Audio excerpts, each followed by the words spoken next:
बिस्मिल्लाहिर्रहमानिर्रहीम। अस्सलाम वालेकुम वरहमतुल्लाहि वबरकातुहू। उम्मीद करती हूँ कि तमाम देखने वाले खैर व आफियत से होंगे, अल्लाह ताला की रहमतों के साए में होंगे। तो मेरा उन्वान अहादीस नबी सल्लल्लाहु अलैहि वसल्लम, मौजू चल रहा था वसीयतों का बयान, जिसका हवाला बुखारी शरीफ की किताब। तो आज की हदीस है कि सहाबी हज़रत अनस बिन मालिक रज़ियल्लाहु तआला अन्हु बयान करते हैं कि रसूलुल्लाह सल्लल्लाहु अलैहि वसल्लम ने एक शख्स को देखा कि जो कुर्बानी का ऊँट हाँक कर लिए जा रहा था। तो इस पर आका अलैहिस्सलाम ने उस शख्स से फरमाया कि इस पर सवार हो जा। तो उस शख्स ने कहा कि या रसूलुल्लाह सल्लल्लाहु अलैहि वसल्लम, ये तो कुर्बानी का ऊँट है। तो आका अलैहिस्सलाम ने फिर उसको सख्त लहजे में 2 या 3 बार बोला कि इस पर सवार हो जा, हाय अफसोस, इस पर सवार हो जा। सुबहान अल्लाह।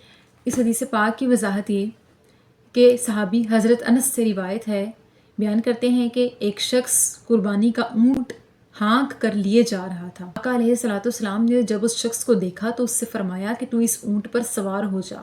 तो उस शख्स ने बदले में कहा कि या रसूलल्लाह सल्लल्लाहु अलैहि वसल्लम, ये तो कुर्बानी का ऊँट है, मैं कैसे इस पर सवार हो सकता हूँ। आका अलैहिस्सलाम ने दूसरी और तीसरी मरतबा सख्ती से उस शख्स से कहा कि सवार हो जा, इस पर सवार हो जा।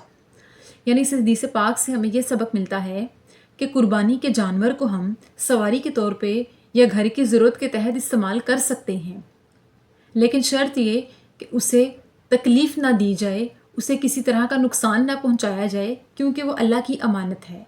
यानी इस्लाम ने हमें कुर्बानी के जानवरों को अपने तौर पे, सवारी के तौर पे इस्तेमाल करने का हक दिया है कि वो शख्स जो ऊँट को हाँक हाँक कर चला कर लेकर जा रहा था, तो आका अलैहिस्सलाम ने उसकी आसानी के लिए कहा कि तू इस पर सवार हो जाए, इसको सवारी बना ले और इतनी मुश्किल में ना पड़ कि तू इसको इतनी गर्मी की शिद्दत में इतनी मुश्किल से हाँक कर लिए जा रहा है, तो लिहाजा तू इस पर सवार हो जा कि तेरे लिए आसानी पैदा हो जाए। आका अलैहिस्सलाम की बात का ये मतलब था। आका अलैहिस्सलाम ने हमें इस बात का हुक्म देते हुए कि हम कुर्बानी के जानवर पर सवार हो सकते हैं, हमें साथ ये भी समझाया कि अल्लाह की राह में कुर्बान करने वाले जानवर को सिर्फ़ किसी किस्म की तकलीफ़ और कोई मुसीबत ना पहुंचाई जाए, बल्कि हम उसे अपने तौर पे इस्तेमाल कर सकते हैं। अगर कुर्बानी का जानवर हमने घर के इस्तेमाल के लिए या आने जाने के लिए या सवारी के लिए इस्तेमाल कर लिया तो इसमें कोई कबाहत नहीं है। लिहाजा अगर कोई शख्स ये गुमान करता है कि वो कुर्बानी के जानवर को अपने घर के तौर पे इस्तेमाल करेगा या उसके ऊपर कोई सामान रख कर ले जाएगा, तो ऐसा करने से गुनाह होगा। ऐसा हरगिज़ नहीं है, क्योंकि आका अलैहिस्सलाम ने कहा कि कुर्बानी के जानवर को सिर्फ़ किसी किस्म की तकलीफ़ नहीं पहुंचानी चाहिए, मुसीबत नहीं पहुंचानी चाहिए, कि वो अल्लाह की अमानत है, उसकी जान अल्लाह के पास अल्लाह की राह में कुर्बान होनी है। लिहाजा उसकी जान को कोई तकलीफ़ ना पहुंचे, लेकिन उसे हम अपने घर के तौर पे, अपनी सवारी के तौर पे, अपनी ज़रूरत के तहत हम इस्तेमाल कर सकते हैं। शर्त ये कि उसे ज़्यादा बोझ और तकलीफ़ ना दी जाए।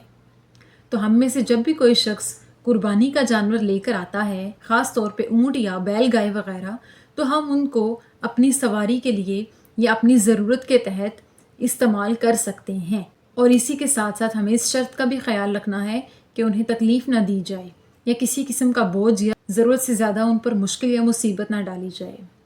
तो अल्लाह ताला से दुआ है कि अल्लाह पाक हमें सही मानों में आका अलैहिस्सलाम के अहकामात की पाबंदी करने की तौफीक अता फ़रमाए, हमें सही मानों में दीन की समझ बूझ अता फ़रमाए और हमें मोमिनीन में से करे। आमीन सुम आमीन। शुक्रिया।